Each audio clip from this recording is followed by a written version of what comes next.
લીમખેડાના Paniya toll road ઉપર બેફામ ચાલતા ડમ્પર ચાલકો હાઈવે રોડ પર કોરિડોર તેમજ રેલવે ઓવરબ્રિજના કામ ચાલી રહ્યા હોવાથી આ ડમ્પર ચાલકો ઓવરલોડ ભરેલી રેતી કપચી અને મેટલ ભરીને નીકળતા હોય છે તો ખરેખર આના ઉપર લાગતા વળગતા વહીવટીતંત્રે એક્શન લઈ બેફામ ચાલતા ડમ્પર ઉપર કાયદેસરના પગલાં લે તેવી લોકલ સ્થાનિક લોકોની લોકમાંગ છે।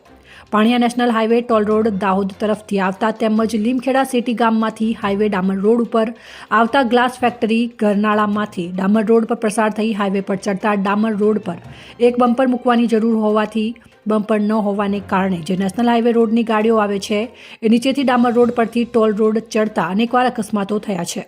જો આ ડામર રોડ પર એક બમ્પ મૂકવામાં આવે તો આવા અકસ્માતો ટળી શકે છે તેવું સ્થાનિક લોકો તેમજ રાહદારીઓ જણાવી રહ્યા છે। ટોલ રોડ કંપનીની બેદરકારીના લીધે આવા અનેકવાર અકસ્માતો થયા છે તો ખરેખર વહીવટી તંત્ર આના ઉપર ધ્યાન દોરીને કાયદેસરના પગલાં લઈ આ કંપની ઉપર તપાસ કરી યોગ્ય કામગીરી કરે તેવી લોકલ રાહદારીઓની માંગ છે। આજરોજ નેશનલ હાઈવે ટોલ રોડ ઉપર પૂરઝપાટ લક્ઝરી બસ આવતા ડામર રોડની ટોલ રોડ ઉપર ચડતા ડમ્પર આવી જતા મોટો અકસ્માત થયો અને સદનસીબે લક્ઝરી બસના મુસાફરોનો જીવ બચ્યો હતો અને મોટી જાનહાનિ થઈ નથી। મુસાફરોને નાની મોટી ઈજાઓ થઈ હતી। રિપોર્ટર ગોરધનભાઈ પટેલ, લીમખેડા, દાહોદ।